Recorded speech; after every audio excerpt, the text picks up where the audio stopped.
Good morning, everybody. Welcome to day 672, Transformation Day 3. We are almost done. Best effing dad here, Dr. Vong. How was everyone today? I was going to do a whiteboard, but then I thought we should probably chill. Happy New Year's. It's going to be a short one today. I know most people take New Year's off, quite honestly. We've been having 700 people watching. That's awesome. Hit the share button. Let's see if we can get more people in here. But I'm not expecting that many today because I think a lot of people are probably sleeping in. A lot of people might still be awake. Ring in the New Year's. Good morning. Christina Whitaker's here. She's in my tribe. Yin Yang's in my tribe. What's up? Good morning, Heather Rochelle. AC Rosita. Lost a ton of weight this year. Doing good. Lynette, good afternoon. How's everyone doing today? What's up?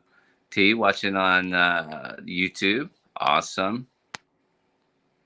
Awesome. Happy New Year to you too. Lisa Turner, what's up? She's in my tribe. So what you guys are seeing is a 4-day preview for my private group, which is I go live every single day. That's why you see the 672. I've gone live for 672 days, almost 2 years now, and only a couple of times a year I open up my tribe for enrollment. You can check it out at weightloschallenge.com, and see if you'd be interested in joining. It's not just about weight loss, though. It's about life. That's where I do my COVID updates every morning. For those of you who are watching me for the COVID updates, I was going to do a whiteboard today, but at the last second, I decided I would just sit and chill and have a conversation with y'all on goal setting. Good morning, Tess. Good morning, Facebook user Emily Alderman. Good morning, everybody. How's everyone doing? All right, get a little bit more coffee in me. Welcome to 2022. Comment if you are surprised this 2022. Comment if you can't believe 21 is over. Like, where the hell did it go? Good morning, Jenny Ingram. That's a new name for me. Debbie Klein's watching on YouTube, not in our tribe. What is going on? Patty Brown Eyes watching on YouTube. Good morning. Get your name up there. New Orleans is hot with COVID. Be careful. What's up, Mandy Atherton? Paula Michelle. You guys might have seen Mandy Atherton said good morning to her. Hey, Rosemary, good to see you. Her accountability partner, her AP. We set people up with their APs in my challenge group, so you can check that out. All right, Barb lost 80 pounds. That's awesome. Good morning, Cher. Sorry to hear you're leaving the tribe. That's okay. Gina Gillis, good morning, everybody. Stacy Pritchard, gotta say hello to her. She's in our tribe member. I hope y'all will join. Check it out, challenge.com. WeightLossChallenge.com. More than just weight loss, it's really about life. It started as weight loss for the bariatric community. Now it's kind of open to everybody. Yeah, I agree. David ZZ says 2022 is like 2019. It feels like it. Let's hope, Let's hope it's good. Like we started the year last year, 21, thinking it was going to be better, but it became like a fucking dumpster fire. Comment if 21 was like a dumpster fire. It's false starts, start, stops. Thank you, Robin Davis. That's exactly right. There you go. WeightLossChallenge.com. It's awesome. So did you gather last night? Anyone gather? I didn't. Stayed home. Let my baby girl stay up to 10. She was all excited. Stayed up to 10. I stayed home. Yeah, shit show was indeed. Erica worked. She came home. She was hoping to get home earlier, and she did not. She got home at like 1 in the morning. Woke me up, and we stayed up for a couple hours talking. I opened a bottle of champagne. Yeah, at 1 o'clock in the morning. I opened the bottle of champagne. Maybe it was at 1:30. I had marinated some strawberries. All right, listen. I'm gonna give you a secret recipe. And This will make like an amazing topping for desserts, on top of pies, on top of cheesecake. I know, like weight loss, Dr. V, on top of, but in the bottom, a glass of champagne. Fantastic. Champagne, orange juice, if you want to do mimosa.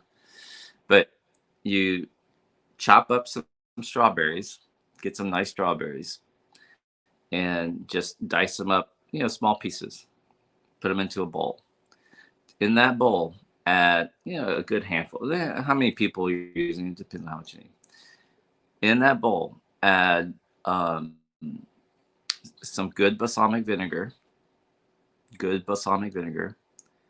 add brown sugar, add the zest of one orange, and if you have it, a little bit of ground cinnamon, a little bit of ground cinnamon. You can stop right there. But if you have it, some chopped mint, mint, mint. Put it in the fridge, and the berries and the balsamic vinegar and the brown sugar, like, gives off these juices, and the berries macerate. So you just turn it, mix it together, put it in the fridge, and every couple hours go back and turn it and taste that syrup that forms. If it's not sweet enough, add more brown sugar. If it needs a little bit more tang, add a little bit more balsamic vinegar. It's delicious. It's incredible. And then after about 4 or 5 hours, overnight's even better. Put that into the bottom of a glass of champagne. Fantastic. Or on top of a dessert, whatever. Just don't tell anyone you got that from me. It's really interesting. I saw Giada do that. That's where I learned it from, the chef Giada, and I've been hooked on that ever since. See, people sleeping in 311 people. That's it. Half the tribe. Um, Not much in the news. Betty White died.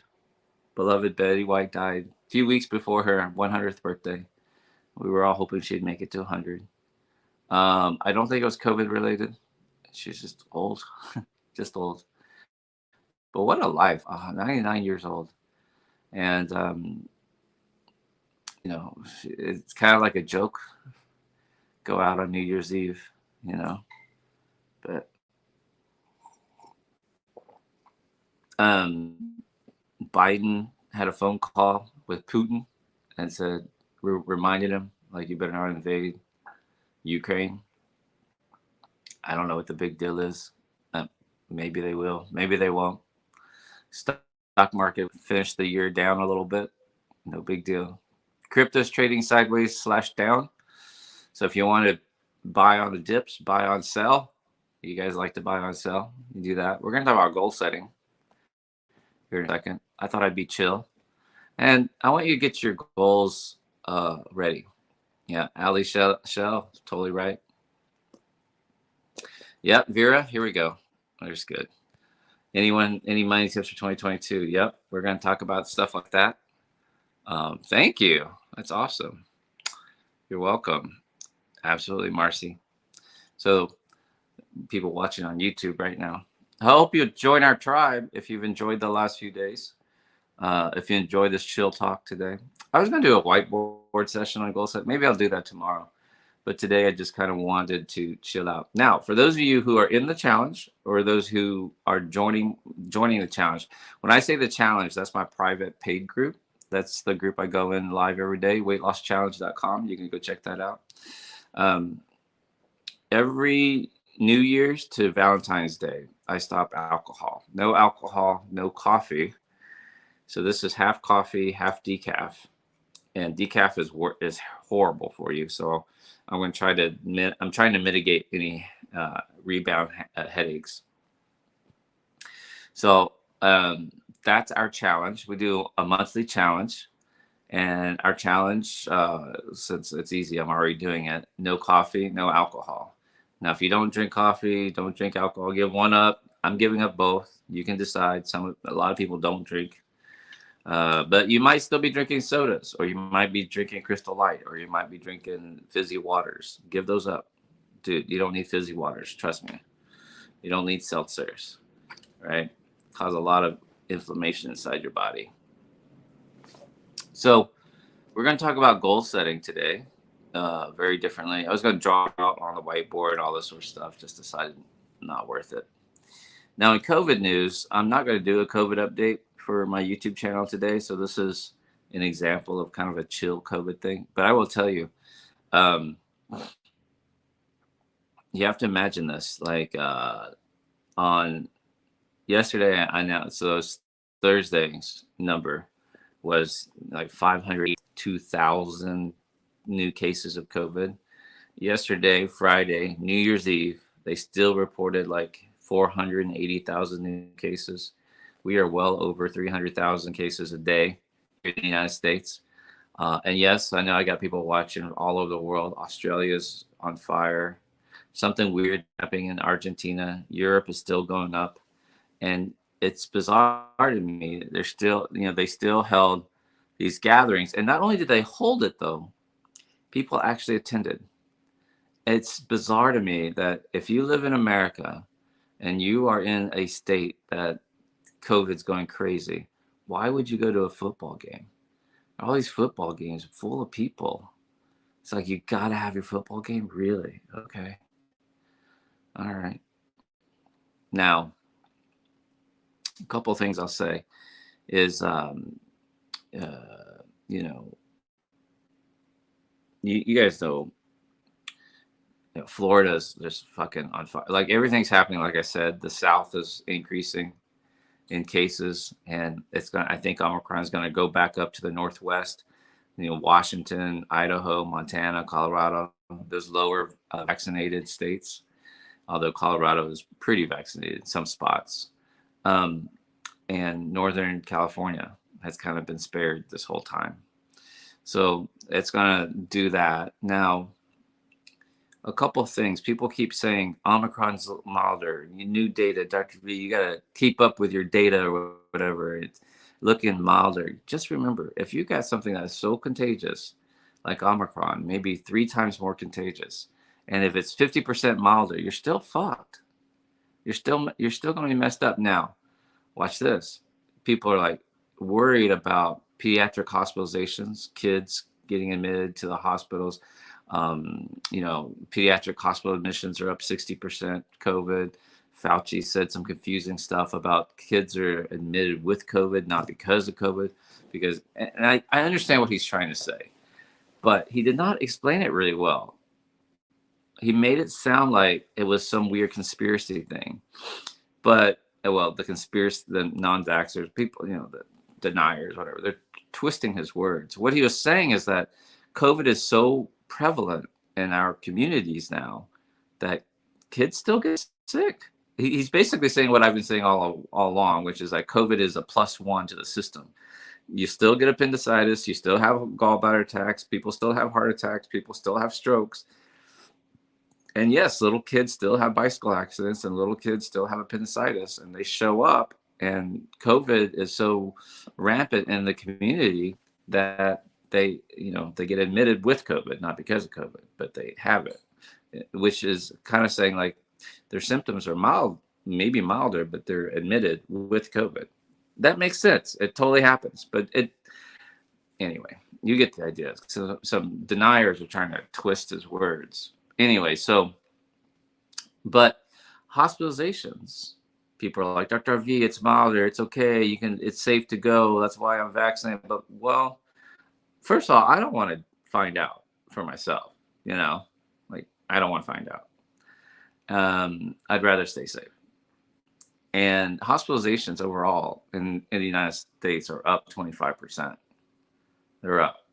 So our healthcare system's being taxed harder. Healthcare providers are burnt out. Workers are burnt out. They're getting sick. Staffing shortages in all sectors of industry, not just healthcare. I mean, just think about the police, fire, EMS out with COVID. Man, it's going to be taxing to our entire system. Airlines, you're seeing it with the airlines. That's why they're all shutting down. So people say, but hospitalizations aren't spiking up. Well, because if it was like Delta, we'd be really fucked. Luckily, it's not, or doesn't appear to be, but the numbers are still going to go up. And with those, deaths will go up. So we're around 840,000 deaths in the United States. Like, how is this, how is that? How are you proud of that? How does someone get there, start arguing about, oh, hospitalizations are not as bad, or Omicron is not as deadly. You can't live your life in fear. Tell that to the family members of the 850,000 people who've died from COVID here in the United States. We're going to hit 1 million deaths. Tell that to the million. Tell that to the orphan kids. I've lost a couple of very close friends. My former assistant and massage therapist. She was maybe 50, died a couple months ago. And then last month, my former medical partner, Dr. Walker, died. He was vaccinated, waiting on his booster. So if you have a virus that's deadly enough to break through a vaccine, why are you taking a chance? I mean, I don't understand the logic that goes, yeah, see, vaccines don't work, so I don't get, so I'm not going to get vaccinated. Listen. Bulletproof vests aren't bulletproof. You know this? Right? If you are wearing a bulletproof vest, I don't want to find out for myself, and you get shot, it will stop the bullet, but it fucking hurts. It still hurts. The bullet will leave a big old bruise. So the vaccines are not designed to keep you from catching COVID. They're designed to lessen your severity of illness and chance of dying. Yes, there's still a chance of dying, but much smaller. It's a much larger chance of dying if you're unvaccinated. So why wouldn't you take that chance? It's like birth control pills are not 100%, but you still take them. Condoms are not 100%, but you still wear them, hopefully. People wear seat belts. They still die in car wrecks. You don't sit there and go, see, seatbelts don't work. You can't make me wear a seatbelt. What? It reduces your risk. What's wrong with you? And I don't know how we round into 2022 sitting here like proud of anything. Oh, I got to go root on my football team. Really? Well, the vaccinated people are passing it on anyway. No, they're not. It's the unvaccinated. We still can. When you look back at the data, you'll see everything, Dr. D has been spot on. The vaccinated people might pass it on, but not as much, not as likely, and lower viral loads of it. It's the unvaccinated who are really spreading it. They're the ones in the hospitals. They're the ones in the ICUs. I don't understand this reasoning. So, an interesting way to kick off 2022. January's gonna be rough, guys. Really rough with COVID. Industries, people calling out. It's gonna be rough. It's gonna test everyone's nerves.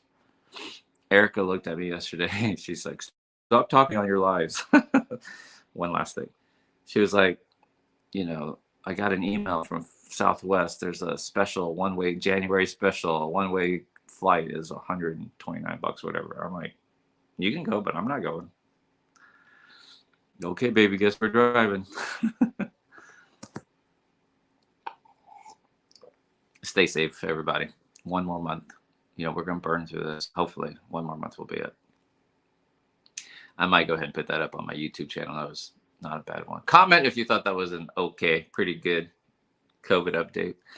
It's more reasoning. So, 500 people watching. Hope you guys are doing amazing. This is a day 3, transformation day 3 of my 4-day preview. I have a private paid group, subscription group that I go live every single day in. And it's called weightlosschallenge.com, but it's more than just weight loss. It's about life, really. Life philosophies. We talk about goal setting. We talk about money. We talk about spirituality. We talk about, the psychological impacts, of this pandemic. How do you get more in your life? So today we're talking about goal setting. I had big visions of doing a big whiteboard presentation and everything, but I think we'll just talk about goals. I want y'all to talk amongst yourselves. What sort of goals do you have for 2022? Now, in the challenge every day, I send out an email that usually has a YouTube video attached to it, and that forms the center of our conversation. So the video today is from John Doerr, who is a venture capitalist out of California. He's an early investor in companies such as Google. He's not a founder of Google, but he invested in them really early. Um, a bunch of other companies, Shipped, Uber, things like that. So he's made a ton of money, and he's a big advocate for the system of goal setting called objectives and key results. OKRs, key results, right? Objective and key results. And in this TED Talk today, he says, you know what? We've been taught goal setting all wrong. Now, I'll give you an example, and I'm not making fun of anybody, all right? But real quick, just write down in the comment section some of your goals. What's your goal for 2022? I'm going to lose weight, Dr. V. I'm going to have more money, Dr. V. I'm going to travel, Dr. V. Some people go, listen, I'm above average. I'm actually going to travel to 4 different places or 5 different places. I already know. And John Doerr says, no, you're doing it all wrong. You're doing it all wrong. So, and then some people will say, and I'll do a whiteboard session tomorrow for our last day. DJ says, here you go. Here's a couple. Get healthier, travel and lose weight. I'm going to focus on my health. Reduce my A1C. That's a little bit better. To what? Gene says, I'm moving. Cindy, everybody's watching on YouTube.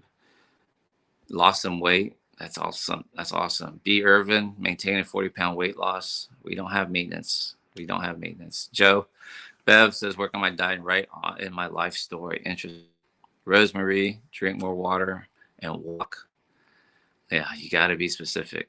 Exactly right. So I'll give you, so I hate SMART goals. Comment if you know SMART goals. Maybe you've had a class, maybe your company brought in a speaker, maybe you watched the TED Talk and they said, set SMART goals: specific, measurable, achievable. How do they relate to your life? Timely. SMART goals. I hate SMART goals. I'll tell you why in here a second. I did a talk in my private group a couple months ago where I said you have to do smarter goals. So smarter goals are the first 5: specific, measurable, achievable, how they relate to you, and timely. And then the E, smarter, E is evaluate. You have to go back and evaluate your goals. And then the R, smarter, is reward. You have to go back and give yourself a reward, because studies have shown, it's so funny. There was this meme that was like, everybody tends to believe when you hear the phrase studies have shown, you tend to believe what's coming next. Studies have shown that if you reward yourself psychologically, you're more likely to continue that behavior. So they want you to do smarter goals. And I did a whole whiteboard session on smarter goals. But today I want to talk about objectives and key results. So your objective is your what. What do you want to accomplish? And the key results are your how. You actually have to measure it. What do I want? And how do I get there? In today's video, he says, before you even work on the what and the how, I want to lose 10 pounds. I want to I want to save $10,000, Dr. V. Before you worry about the the what, write this down. You need to figure out the why. That's more important. Why do you want to lose 30 pounds? Why do you want to travel? Why do you want to rent an RV? Like, it sounds nice, but really, driving around in an RV? Dr. V, you never driven around in an RV. Oh, I've done 2-week road trips. They're fun. I get it. Right? So you got to figure out your why for doing it. And I will tell you, for me, it's a little tough because I think about it myself. And a lot of people don't know my story, but I wasn't born in the United States. I'm a little Vietnamese boat person. I'm a boat refugee. Spent 6 months. We left Vietnam in the middle of the night. My dad and I packed in a little tiny boat. You probably remember the pictures from the 1970s. I was born in 72. This face is 49 years old. I'm almost 50. And we spent 6 months in a refugee camp in Thailand. Came to the United States. Just my dad and I. He left his whole family, my mother, the other siblings. So for me, legacy is a big word. I talked about this the other day. Legacy. Legacy is one of my words. One of the words that make me go, Things that make you go, That was an 80s song, wasn't it? 80s? Things that make you go, So a lot of what I do is for legacy, family. I'll give you a couple more words in case you're struggling. Today's a word day. Okay. Generational. Some people want to be wealthy. Some people want to have money. Some people want to get a pay raise. See, these are lower levels of thinking. Oh, Dr. V, I just want to pay my bills on time, 2022. Boy, that's not a very exciting goal. One of the things about goals is they have to inspire you. They have to be inspirational as well as aspirational, right? Talks about that in today's video. You might set the goal, pay all my bills on time, but boy, that really doesn't get you out of bed, does it? Dr. V, I want to get a pay raise. Well, if you stick around long enough, they'll give you a pay raise. Just don't do enough to get fired. That's all. Comment if you know people like that. If you have coworkers like that, they do enough just to not get fired. Dr. V, I want to save $10,000 a year. Okay. This next year, I want to have $10,000 more. How are you going to do that? I don't know, but I'm going to do something. I'll figure it out. Really? Did you figure it out this year? Didn't you set this same goal last year? Oh, shut the fuck up, Dr. V. I don't like you. Fuck you and your challenge group. I ain't joining it. Put up with this abuse every morning? No. But here's what you got to learn. You got to learn this sort of stuff. So I want to be wealthy. Okay. I want to be wealthy as a higher level. What does that mean to you? What is wealth? Is it just money? It's got to be something more than money. It's got to be freedom. It's got to do what you want to do. You got to live where you want to live. That's got to be something. I mean, are you going to work 100 hours a week to make more money? And be miserable and maybe hurt your health? In fact, watch this. Comment if you or someone you know have kind of worked yourself to death, worked yourself to high blood pressure. You worked 2 jobs, 3 jobs, and now you have high blood pressure. You have diabetes. You can't sleep. You have anxiety. You gained 100 pounds. A lot of y'all like that. So how do you measure wealth? Now, here's another level. Dr. V's laying it on y'all right now. Generational wealth. What? You selfish. See, all you do is think about yourself. But the second you throw the word generational in front of wealth, well, that changes. Now you're talking about having something to pass on. Who's willing to admit? Comment. Who's willing to admit that you don't really have anything to pass on to your kids right now?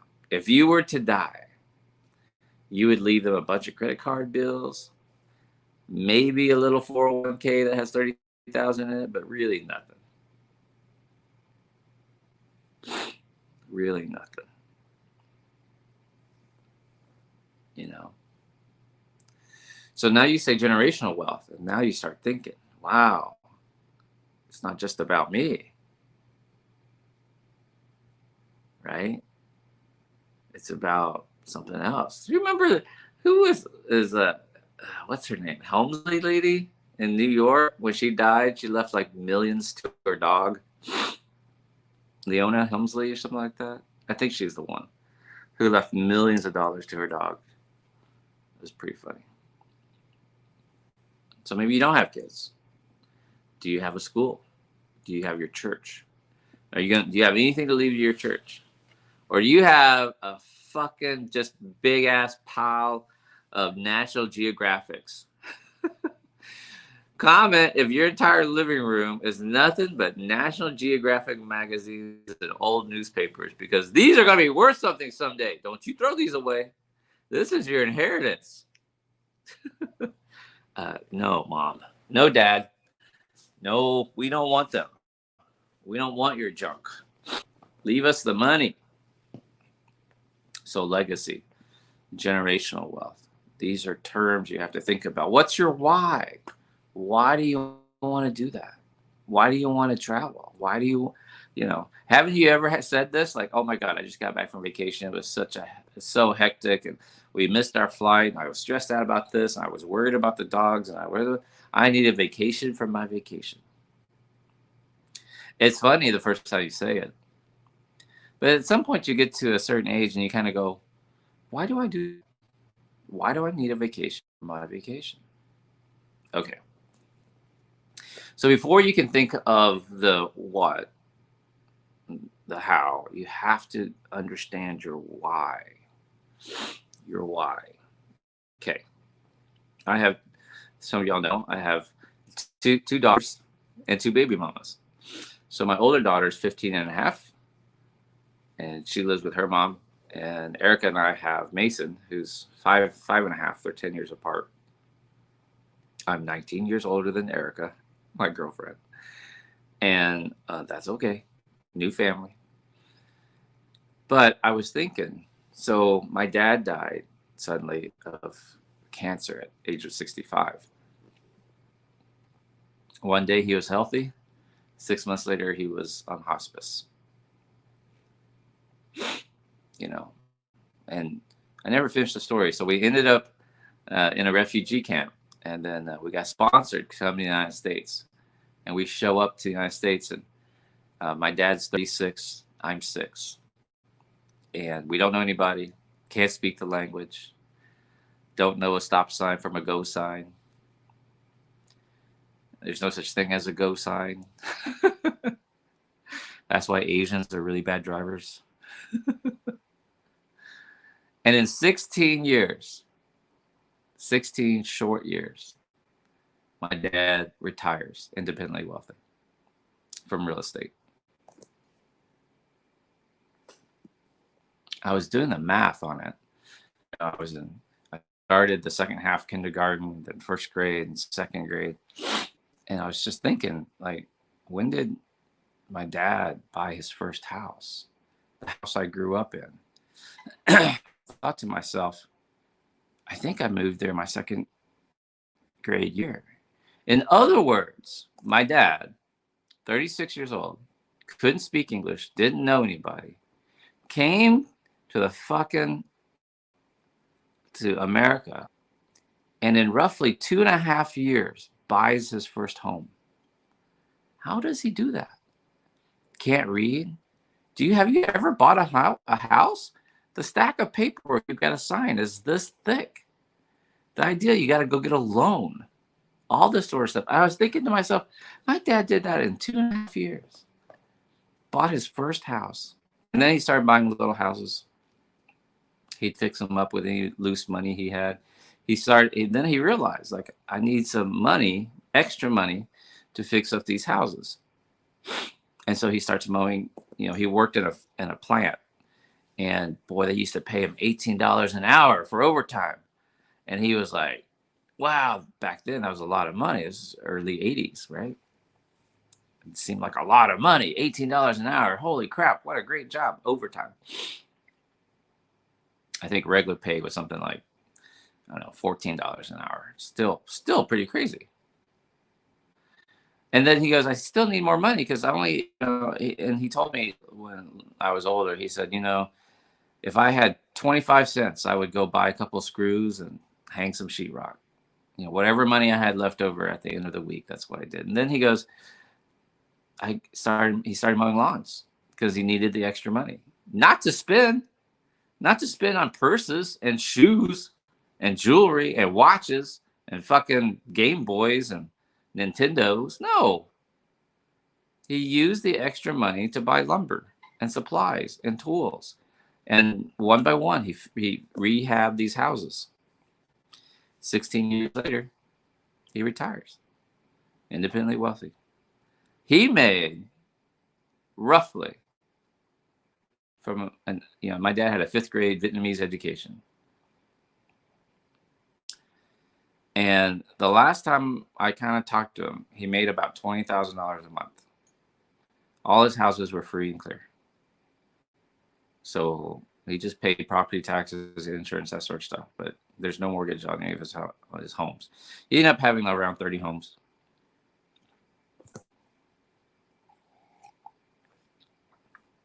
Why? Why work so hard? Legacy. He said, here's my little boy. When we got off the plane from the refugee camp, I don't know what happened. I don't know where we went. I don't know. I never got a chance to ask him before he died. But think about this. Put yourself in his shoes. 36 years old, you're a grown-ass man, but you're in a foreign country, can't speak the language, don't know anybody. I was thinking to myself, what was my dad thinking? Oh, shit. Now what do you do? This is a fine mess you got us in. Laurel and Hardy. I thought to myself, I said, I bet you my dad was thinking. I still cry thinking about it. Dr. V cries a lot, in case you're wondering. My dad was probably thinking, I've got to keep my boy alive. I got to make sure my boy sees the sunrise tomorrow. Not grow up and go to amazing colleges and schools and become this world famous surgeon and my boy someday is going to change the world and change bariatrics and support thousands of people and write 13 books. I don't think my dad thought that. I think at that moment, my dad says, I have to make sure my little boy sees tomorrow. That's it. That's the why. Why do you work so hard? It's not, goals are not about you. You understand? So if you lose 40 pounds, you have to find out the why. I got to be around for my grandbabies. I've got to be able to get up and off the floor, play with my grandbabies or my kids.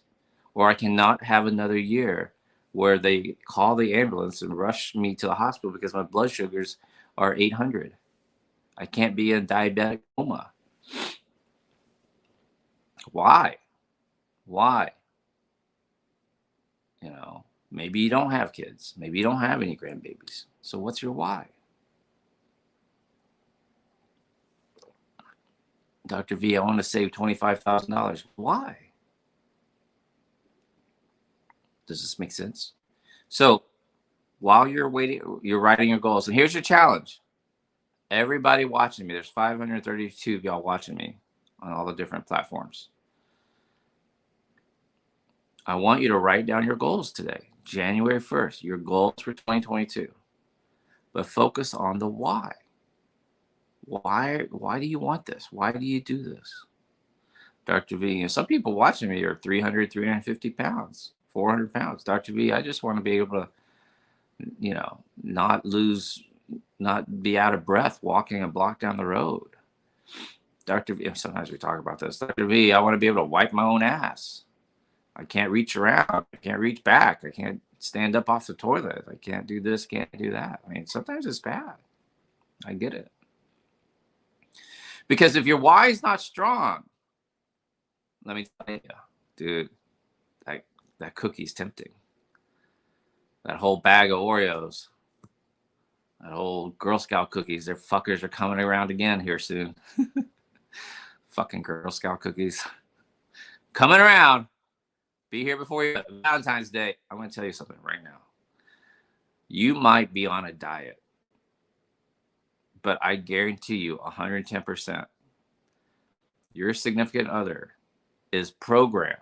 Your man is programmed to buy you a box of chocolates on February 14th. Guarantee you. No, don't buy me. No, don't buy me flour. Don't waste the money. Don't buy me chocolates. Nope. Ain't happening. We are programmed to do something nice for you. That always includes a box of candies. Okay? So, if you know you're going to get chocolates on Valentine's Day, you know you're going to have Girl Scouts in your face, how do you resist it? How can you just take one bite and let it go? How can you give it away? How can you pass up these cute little faces? Excuse me, would you like to buy some Girl Scout cookies? Your why has to be stronger than that fucking Girl Scout. Don't lose to the Girl Scout this year. And you have to say, here, honey, just take the $4. Keep the cookies. Happy to give it to you. Because my health is much more important. Okay. So number one, you're going to write down your goals. Number two, I said this the other day, and it's in today's video. Ideas are cheap. Everybody has a fucking idea. Ideas don't matter. What you know does not matter. Listen to me. It's execution that's important. Write that down. It's execution that's important. You can have all the fucking goals you want. Unless you execute on those goals, nothing will happen. Your life will not change.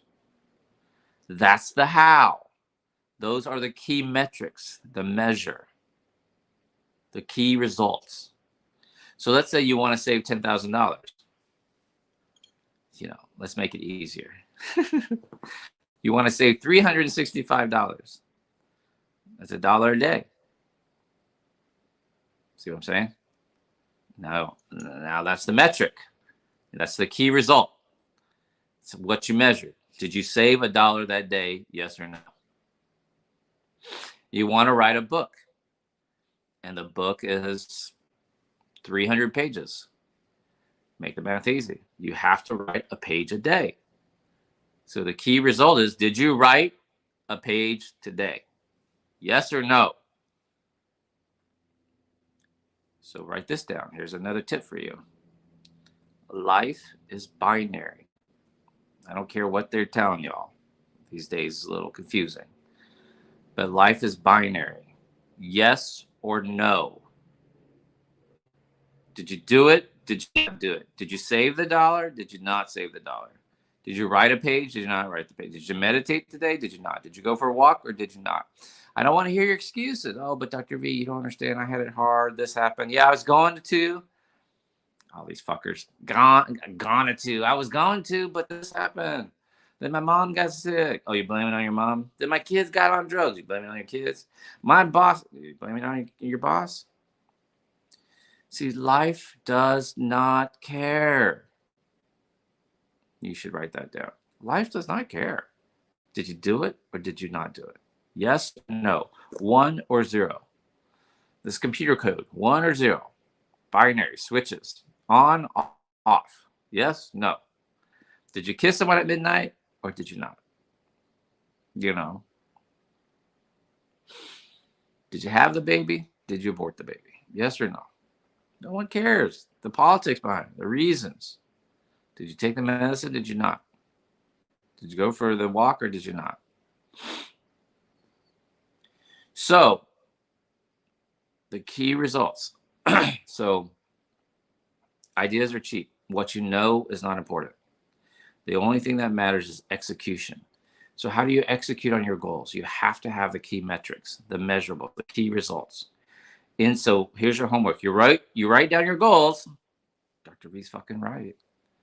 I want to lose 30 pounds. It's not very much. You can do that. Divide that by 365. Here's the key results. Did you do it or not? Lose 3? Did you lose 2.5 pounds a month? Well, I was gonna. I did good. I was doing all right. And then this thing happened. You didn't do it for the month. So here's the next thing you write down. Unemotional. You look at your results and you're unemotional. Now listen, I love y'all. I've dealt with thousands of y'all. But this bullshit about the scale, it's not important. It triggers me. It does this. Dude, that's like saying, hey, you know what? I'm driving my car, but I don't want to, I don't want to look at the gas gauge. It's not, it triggers me. It bothers me. Every time that gas gauge turns yellow, I just fly off the handle. I beat myself up. I'm just going to ignore it. I'm just going to keep driving. What? Comment if you understand what I'm talking about. Why are you giving up one of your key measuring, your tools for measuring? Oh, because I just know me. I just know me. Here's the question. Do you have the results you want? Do you have the results you want? Yes or no? Binary. One or zero. No, Dr. V, I'm not a goal weight yet. So maybe your attitude about your scale is wrong. Maybe your attitude, I get it. You get triggered. I'm more than just a number, Dr. V. Good. Put that on a meme. Okay. I've seen that meme too. But it doesn't give you the results you want. You talked about this. If you haven't seen day one, go back and see day one. It's posted. It's on my YouTube channel, wherever you're watching it. It's Transformation Day 1. I talk about paradigms from Bob Proctor. And paradigms are in your subconscious. They control everything. Now, paradigms. You measure paradigms. What are my paradigms, Dr. V? Paradigms are measured by the results you get. Why am I so fucked up, Dr. V? Look at your results. This is important. This is how your life changes. This is goal setting on a much deeper level. Who understands what I'm saying? This is not the same old New Year's bullshit, guys. I want to lose 10 pounds. I'm going to save more money. That's bullshit. No, you're not. You're not going to do it because your paradigms haven't changed. The results in your life are due to your paradigms. Are you in love or are you constantly bickering with your spouse? Are you getting in shape or are you overweight? Do you smile most of the time or do you frown most of the time? Do you have the results in your life that you want? No? Then maybe you should question. Maybe what you think is wrong. I can't weigh myself, Dr. V. It triggers me. It'll start me going into a binge.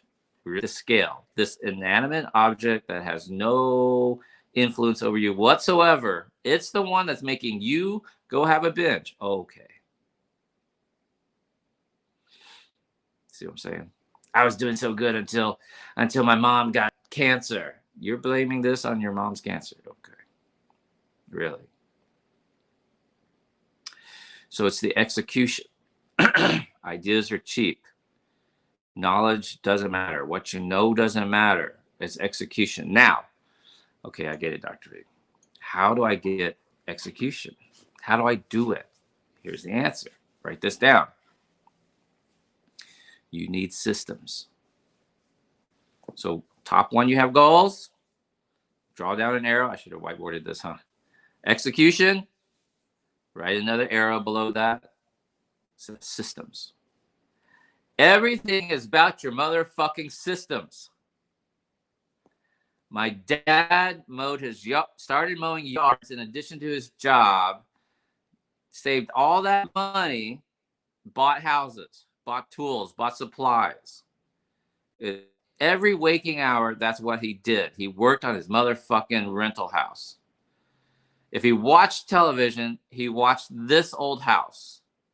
He couldn't speak English. He'd try to make me watch This Old House. Do you know what is more? Do you think any little 9-year-old kid wants to watch This Old House with his dad?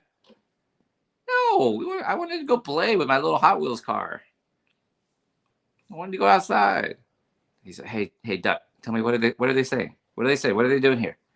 What's he doing? What's he doing? What's he doing? The wood. Whoa, oh, this tool. I gotta go buy this tool." That's what he did for 16 fucking years. It's a system. Your dad's an amazing man. Your dad is no. Yeah, well, yes, he was, but it's a system. So I finished residency in 2000. I grew up, tested out, graduated top of my class, went to college, got into med school. Somehow, I don't know how, but I got through med school, got through surgery residency. Decided I was very entrepreneurial.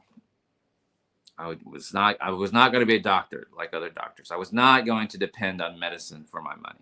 I was going to be happy. I wasn't going to be miserable like all these attendings. These other doctors, divorced twice, 3 times, yada, yada, yada. Didn't see their kids grow up, all this shit, right? So I started flipping real estate because real estate, remember 2000, 2008 was really, really good. By 2008, I had $4 million worth of real estate, which anyone knows only means I had $4 million worth of debt. And then we know what happened in 2008. It all tanks down. And I'm struggling because I just opened my practice. I was not making it. Keeping a doctor's office open is $25,000 a month before paying the doctor. So I was shelling out $25,000 a month and not taking home any money. I was borrowing money, lines of credit, all sorts of stuff. And then 2008 happens, and I'm like, holy shit. And then September 2008, my dad dies in January 2008. My closest friend, my confidant, the one I could really talk to, he dies in January 2008. And with my last $3,600, I buried my dad. And I didn't know how I was going to make payroll the next week. And I was the surgeon's son who had made it. And so everyone expected me to take care of the formalities. And I did. With the last money I had, I buried my dad. Next week, I don't remember how I made payroll. In September 2008, Hurricane Ike hits me. Goes right through my living room. All my beach houses, my rentals, I wish they were destroyed. If they had been destroyed, I would have collected insurance money. No, they were damaged. Roof leaks, windows blown out, water damage, that sort of stuff. But 2008, with financial crash, banks were not giving deferments. They wanted their money. I had almost $35,000 a month of mortgages, plus my $25,000 a month of practice. Dude, I treaded water. I treaded water for 3 years. Finally, I decided I had enough. Can't do it. Declared bankruptcy. Left. I burnt all my bridges. I found a little job in Illinois as a general surgeon. They were just going to pay me, It seemed like a lot of money back then, $300,000. I had never taken home a paycheck in 5 years. Guess how old I was when I lost everything? 36. Guess how old my daughter was when I left her for this town in Illinois to get my shit straight? She was also 6. Generational. The same fucking shit happened to my dad, happened to me at the same age. And here's my daughter, 6 years old when I leave her. She's turning 6. I don't know about you, but if you ever been to Southern Illinois, this little town, 6,500 people, they speak a different language. They don't speak Texan. They don't like this like hotshot, know-it-all, loudmouth surgeon coming in there telling them how to do things. I had to learn. I had to learn their language. I had to slow down. That's when I dove into personal development, meditation, wrote my book, Ultimate Gastric Sleeve Success. That set me off. After a couple of years, I had the good fortune of applying for and getting the bariatric directorship in Albuquerque, New Mexico. And that's where I was from 2013, 2018. And 2018, 7 years after declaring bankruptcy, I retired. I retired independently wealthy. Not because I had millions in the bank, but just like my dad, I had monthly passive income. I had written, in that time period, I wrote 13 books. My books got me anywhere from $8,000 to $10,000 a month. See, I tell my tribe, I don't lie on numbers. I'll tell them everything they want to know. I started online courses. You might have bought an online course from me, weight regain course, gastric sleeve success course, whatever. Those were bringing in another $5,000 a month. And I said to Erica, my hospital decided to close down my program. And I started looking for other jobs and, going to Stanford, called my friends at Duke. And I was like, I've never been academic. Maybe I should go academic, teach residents and stuff. And then I realized it's all the same shit. They don't appreciate you. You can't win in medicine. They're always changing the rules. And I looked at my numbers. Finally, after all those years, got the courage to sit down, look at my numbers. And I said, oh my God.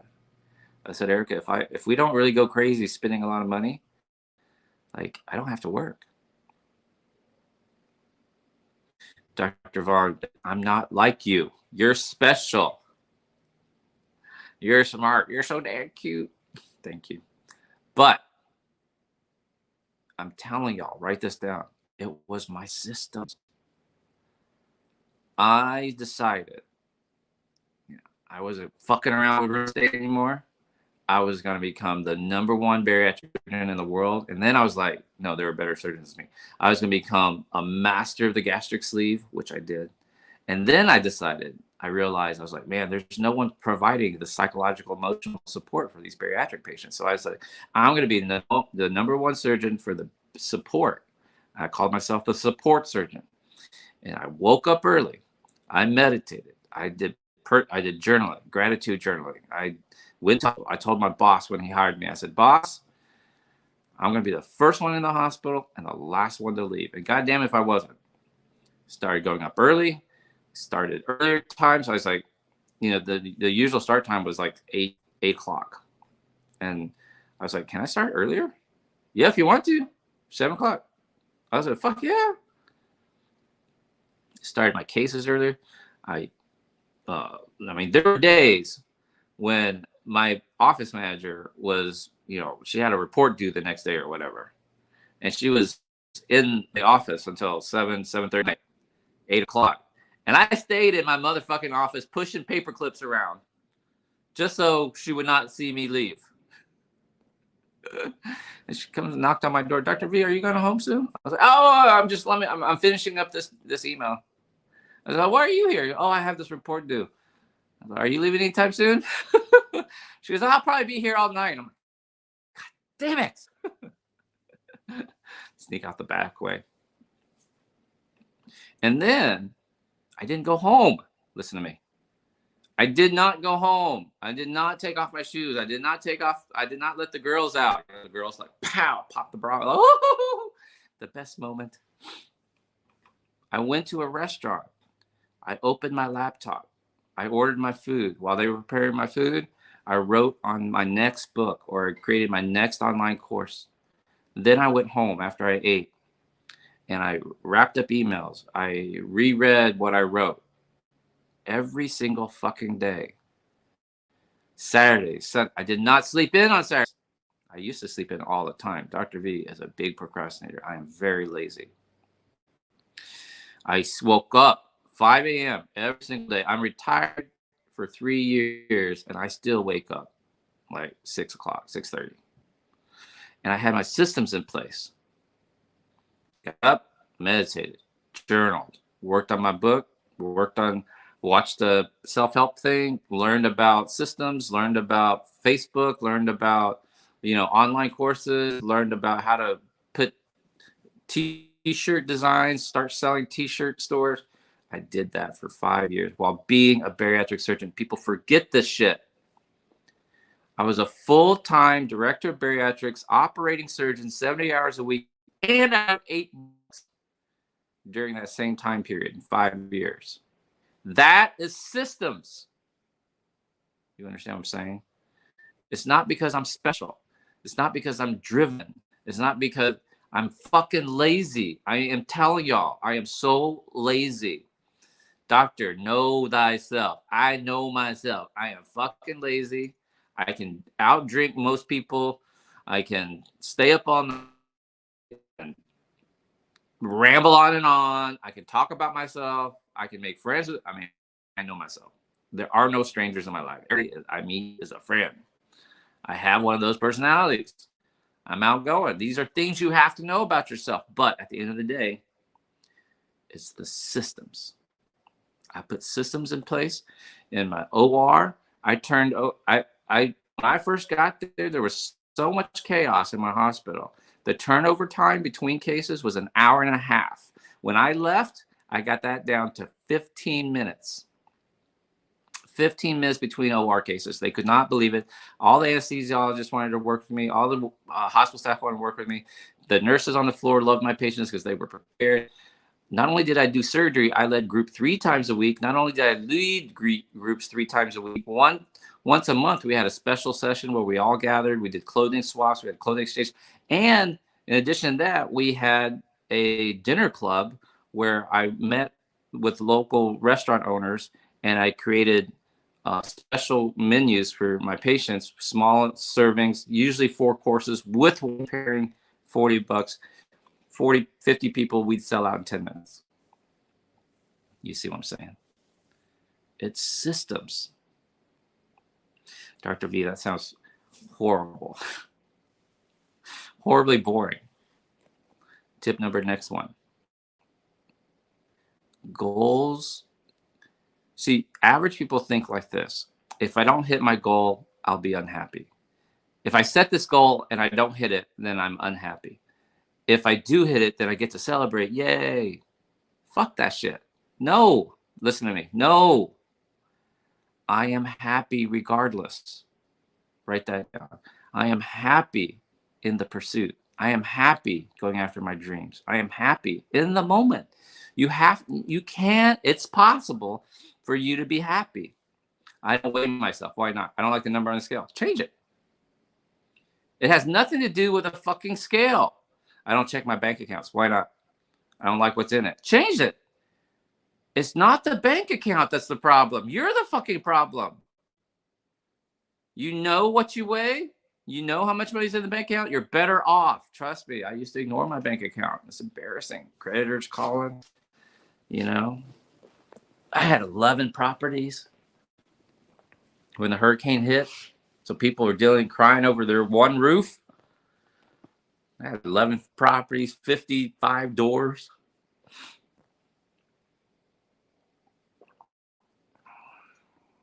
$11 different insurance adjusters. Think about that.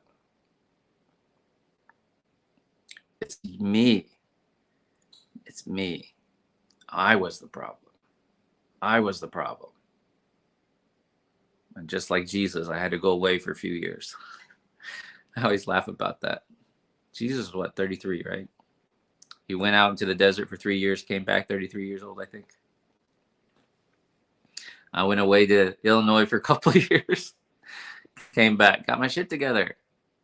And then I realized it was me. And listen, write this down. It's not fucking forever.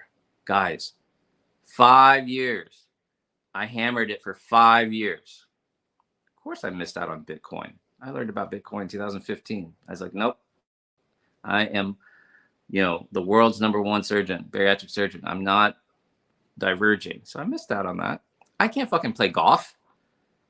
Dr. V, what's your golf game? I don't fucking play golf. I give that up because I busted my ass for 5 years. Write that down. It's not forever.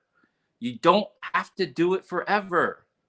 Oh, I have to be on this diet forever. No, you can be happy in the moment. You can be happy exploring new salads, exploring new recipes, exploring new fish, new cultures, new cuisines, new exercises, new routines, new ways of thinking. I often tell my private group, my life changed the day this happened. I was meditating, normally do. Came out of my meditation and I said to myself, I'm going to be the world's happiest surgeon. I didn't say I was going to be the world's richest surgeon, the world's most famous surgeon, the world's most respected surgeon. I looked around and I said, what's the problem here? I go to surgical conferences, surgical meetings, and I was like, man, these motherfuckers are all unhappy. Deep down, they're all unhappy. They got these little fragile egos. They think they need to yell. They think they need to be smartasses. Deep down, they're unhappy. So I said, I'm going to be the world's happiest surgeon. Why? Not very fucking hard. You been around surgeons? Do you know any surgeons? Not very happy people. Not very hard. They set the bar real low on the happiness scale. So for me to say I'm the world's happiest surgeon, not much of a stretch. So I come out of my meditation and I said, I'm going to be the world's happiest surgeon. So that day, let me ask you this. How does the world's happiest surgeon walk into the hospital? Grumpy? Frowning? Are my cases ready? Is my patient prepped? Is my patient ready? Where's my paperwork? What do I need? What team do I have? Is everybody on time? Are you ready? Or is the world's happiest surgeon walks in and he's like, hey, good morning, what's up? How's it going? Yeah, all right, cool. You're running behind. No worry. Dr. Vaughn, we're running behind. This happened. And we had this meeting and somebody called in and go, don't worry about it. World's happiest surgeon doesn't tear him another. The world's happiest surgeon doesn't sit there and berate him. The world's happiest surgeon goes, don't worry about it. No worries. I got picked. I'll go make some rounds. I'll be down. Like, how far back? We'll have you ready in 15 minutes. Oh, that's perfect. That's all I need. That's all I need. 15 minutes. I'll say hi to the patient in the holding, and then I'll go round on my patients upstairs real quick. Yeah. That'd be awesome. That'd be awesome. That's the world's happiest surgeon, y'all. How does the world's happiest surgeon leave the hospital? Not worried, not fretting, not upset, not stressed out. How does the world's happiest surgeon come home? What's going on? What's going on, plants? See what I'm saying? Systems. You can be happy in the moment. See, goals are not meant to make you feel about yourself. Oh, I don't set goals, Dr. B. I don't achieve them. I don't feel good about myself. You ain't feeling good about yourself anyway, motherfucker. Has nothing to do with the goals. It's you. You can be happy in the moment. That's the key. That's what's going to make, hey, Tamika, that's what's going to make 2022 different. Is when you start understanding my goals, I can be happy in the moment. It's about systems. It's how you get there. Now, last thing, what we're about. I told you it'd be a short one. Listen, this one's important.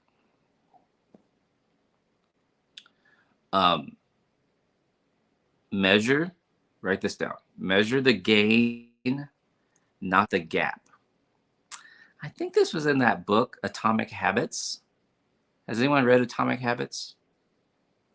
Measure the gain, not the gap. I should write this on our whiteboard tomorrow. For those of you who are sticking around for our last day, day 4 transformation, I'll be on at the same time tomorrow in front of the whiteboard. So here's you down here. Here's your goal up here. This is the gap. Let's say you're 300 pounds. You're trying to be 200. That's the gap. Let's say you have $10,000 in the bank. You want $20,000 in the bank. That's the gap. You get it, right? The goal, the difference, what you're striving for. That's the gap. Measure the gain, not the gap. See, everybody stays focused on the gap. I don't have my goal yet. I'm not happy. I haven't hit goal. I haven't met quarter. I haven't met my objectives. That's the gap. Don't worry about the gap. Measure the gain. What's the gain? The gain is here's where you were yesterday. Here's where you are today. Here's where you were last month. Here's where you are this month.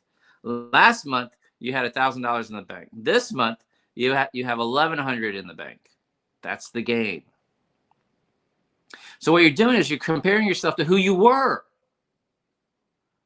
You're comparing yourself to, last month. Last time you checked your bank account. Not the gap, but the gain. What have I accomplished? Celebrate the gain. And that will change your life. That will change your life. You understand? The world's happiest surgeon. Man, yesterday I was miserable. Last month I was miserable. Last year I was really miserable. The gain. Are all areas of my life happy? It turns out my first relationship was breaking apart. No. I was losing my child, losing my partner. But, not every area of your life is going to be perfect. But you focus on the gain. I've made strides. My ex and I are still friends. We're co-parenting our teenager. My new relationship, we make gains. I told her to wake me up if I was asleep last night for New Year's. Babe, I'm going to have do you want a champagne toast? Yes, because I don't really drink champagne. It gives me a headache. So, oh yeah, let's do it. With the strawberries? Yeah, the strawberries, see? That's how I wrap up the strawberries, in case you're wondering. Bring it back into the talk. And my tribe knows, it's that time. I got to go bring her cup of coffee. I have the honor and the privilege of bringing my lovely her coffee in the morning. You go get your own fucking coffee. No. Why not? Because if I keep up that attitude, some other guy will have the privilege and honor of bringing her coffee. And I don't want that. So I have the honor and privilege of bringing my lovely her coffee every morning. That's how your life changes. You got it? You got your homework? Write down your goals. Execution is the key. What key measurables? The key metrics, the key results. How are you going to measure it? Execute on it through your systems every single day. I'm going to do this every single day. And I'm going to be happy in the moment. And the only person I'm competing with is who I was yesterday. What I did yesterday. Yesterday, I didn't go for my walk. That's okay. Today I can. Today I can. Yesterday, I only got three bottles of water in. These motherfuckers. I'm just still not good with water. I'm only getting 3 bottles of water in. Okay? Today, make it 4. It's not that hard. Not that hard. I just don't know where the money goes. I would start knowing. It's going to be really important. I love y'all very much. Day 672. Do you receive it? A new way to goal set. Transformation day 3. Join us tomorrow. There's 630 of y'all watching on all the platforms. If you like this, tomorrow's our last free day. I'll be in front of the whiteboard, probably goal setting. But if you want to continue with us, go to weightlosschallenge.com. I invite you to join us. It's a monthly paid subscription. You'll get this every single day. We'll pair you up with a accountability partner that you talk to every day, either text, preferably voice. Did you do it? Did you do the homework? What did you learn? Stay on track. Thank you, everybody. Weightlosschallenge.com. Thank you, Christina. Let me put that up. Weightlosschallenge.com. I hope you'll join us. We are a small tribe, man. Last year, we grew up to about 2,200 people, 2,500 people. And we do what's called the purge, get rid of people who are no longer really active in it.